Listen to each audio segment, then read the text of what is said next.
Hi everybody, Giselle Grenier here from ArtPlace.ca. I'm going to be doing a few short little videos on creating some backgrounds, and I was contemplating showing all the different ones in one video, but then it would be too long. So I thought this way you'll get one technique per little video, and that way you can concentrate on getting it done instead of being distracted by a whole bunch of other techniques in the same video. The technique I'm going to show you is creating a modeled background using acrylic and rubbing alcohol. And I know that kind of sounds weird, but it creates something really unique, and it doesn't matter what you do, you will never get the same look twice because it's so random. And for this particular video, I'm going to be using the DecoArt Media Fluid acrylics. I'm going to be using metallic, gold, and phthalo blue.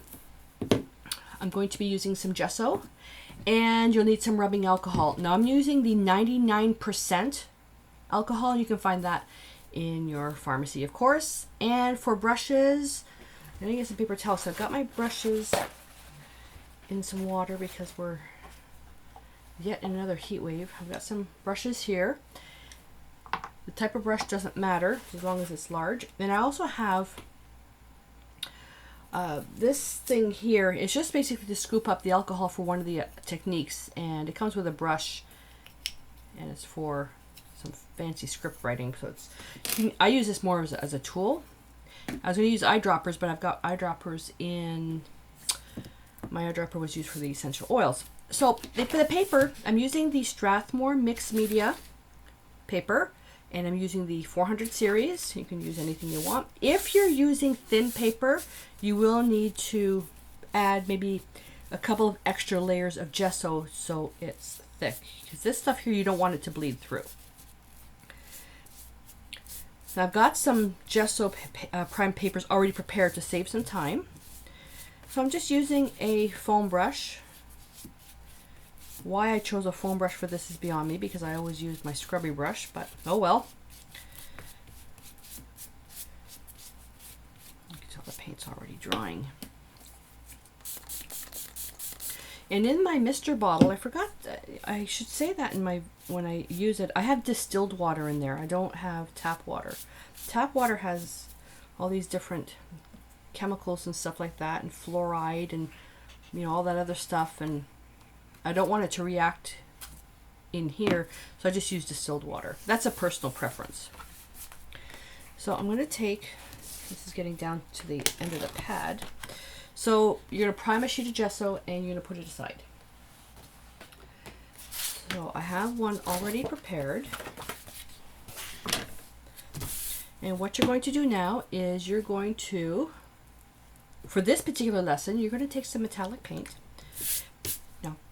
The timing is critical in this. The gold will be allowed to dry, but when we come to the next step with the phthalo blue, that you have to work fairly quickly. So when it comes, so this part here you can do well in advance, but the next part you can't put the phthalo blue on and leave it. No, I'll show you why.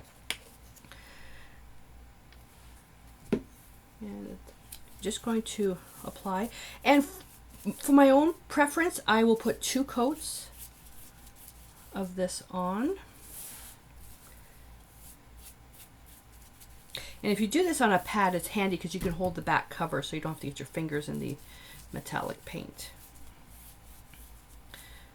But we're having fun, so it doesn't matter. Okay. Couple of thin, even coats. I'm going to put that aside. And we have one already prepared. And this one has 2 coats.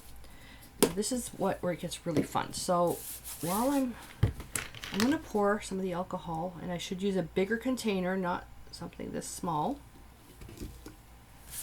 And use this anytime you use rubbing alcohol for art. Make sure you're using it in a well-ventilated area.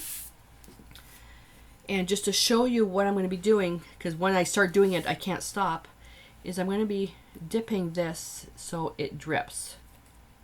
Okay, you can use a teaspoon or some little spoon, might be a little large, so don't try to find an eyedropper.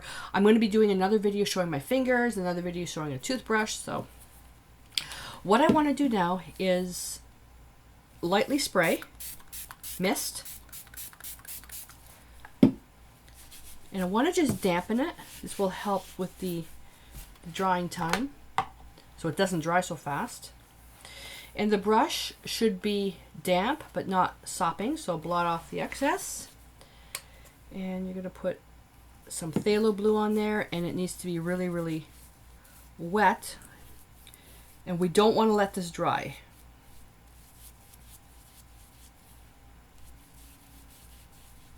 This is a little too wet right now, so I'm just going to keep moving it around. You can tell it's too wet because there's air bubbles getting in there, and that's because there's too much water. That's okay. And you want to get rid of the ridges of paint, so blot the brush, come back. And that's actually pretty good. And now I'm going to take my alcohol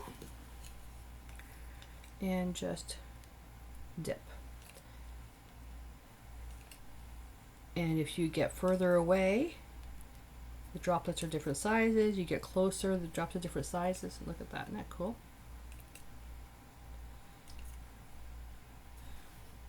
There we go.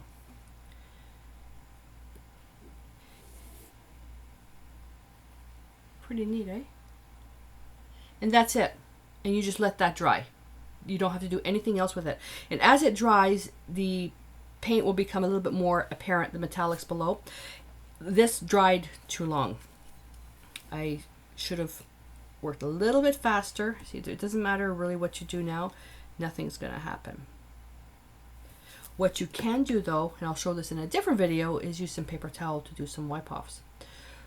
So that's it for this. Pretty straightforward.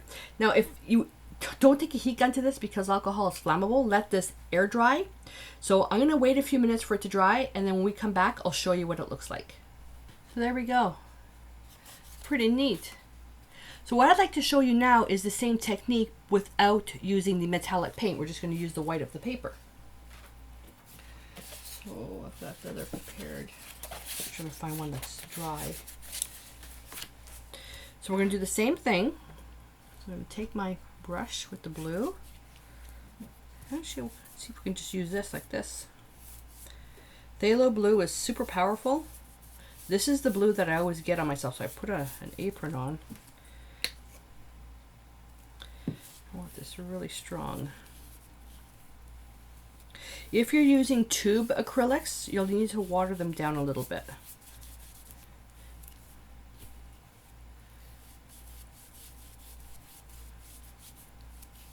If the paint's too heavy, it won't be able to move. There we go.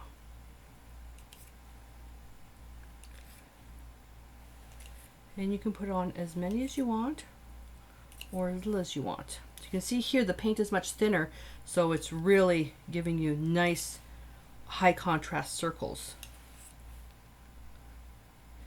And it's drying already, so we're not going to get much more. And with this here, I can even get it so controlled.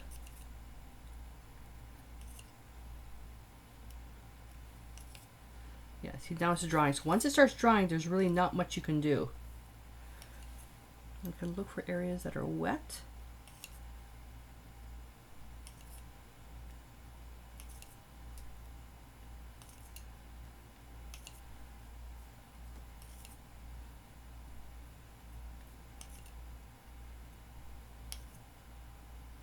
There we go.